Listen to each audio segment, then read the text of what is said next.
ماله ونفسه وولده حتى يلقى الله تعالى وما عليه خطيئة. ദുഃഖം അനുഭവിക്കുന്ന ചെറുപ്പക്കാരാ, പ്രവാസ ജീവിതം അനുഭവിക്കുന്ന പ്രവാസികളെ, നിങ്ങൾ ഏർപ്പെടുന്ന കഷ്ടമുണ്ടല്ലോ, നിങ്ങൾ അനുഭവിക്കുന്ന ദുഃഖമുണ്ടല്ലോ, നിങ്ങൾ അനുഭവിക്കുന്ന പ്രയാസമുണ്ടല്ലോ. ഒരു വീട് വെക്കാൻ വേണ്ടി വർഷങ്ങളായി മരുഭൂമിയുടെ മടിത്തട്ടിൽ കിടന്ന് ചോര നീരാക്കി കഷ്ടപ്പെടുന്ന ചെറുപ്പക്കാരനുണ്ടല്ലോ. തന്റെ ഉമ്മയെ കാണാൻ കൊതിക്കുന്ന പ്രവാസിയുണ്ടല്ലോ, തന്റെ പൊന്നുമോളെ കാണാൻ കൊതിക്കുന്ന പ്രവാസിയുണ്ടല്ലോ. ഒരു ടിക്കറ്റ് എടുക്കാൻ പോലും ഗതിയില്ലാതെ മരുഭൂമിയുടെ മടിത്തട്ടിലൂടെ എരിപൊരി കൊള്ളുന്ന വെയിലിൽ കഷ്ടപ്പെടുമ്പോ അവന്റെ ഓരോ ശ്വാസവും നിശ്വാസവും, അല്ലാ എന്റെ കടമൊന്ന് വീട്ടിത്തരണമേ പടച്ചവനെ, എനിക്കൊരു വീട് നൽകണേ അല്ലാ, എന്റെ മകളെ കല്യാണപ്രായമെത്തി അവളെ വിവാഹം കഴിക്കാനുള്ള സൗകര്യം നൽകണേ പടച്ചവനെ.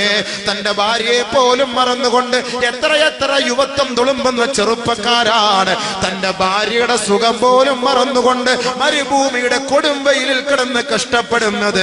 ആ ചെറുപ്പക്കാരനെ നോക്കിക്കൊണ്ടാണ് അല്ലാഹുവിന്റെ റസൂല് പറഞ്ഞത്, ദുഃഖിക്കരുതേ, പ്രയാസപ്പെടരുതേ.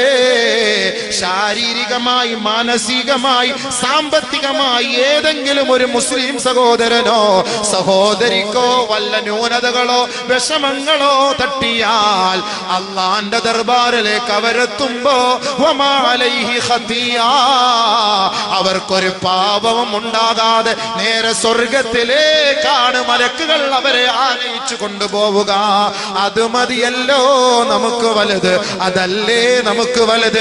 നമ്മുടെ നോമ്പ് എന്തിനാണ്, നമ്മുടെ നമസ്കാരം എന്തിനാണ്, നമ്മുടെ ഖുർആൻ പാരായണം എന്തിനാണ്, നമ്മുടെ ഈ പ്രഭാഷണം എന്തിനാ?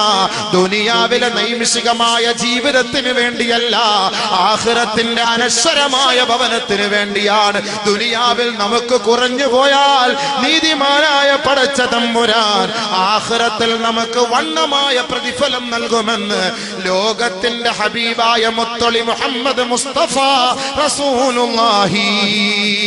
അതുകൊണ്ട് ദുഃഖിക്കരുതേ, പ്രയാസപ്പെടരുതേ. ഈ ദുഃഖവും ഈ പ്രയാസവും ഈ മാരകമായ രോഗങ്ങളും അല്ലാഹു നൽകുന്നത് സ്വർഗത്തിന്റെ പദവികൾ അധികരിപ്പിക്കാനാ.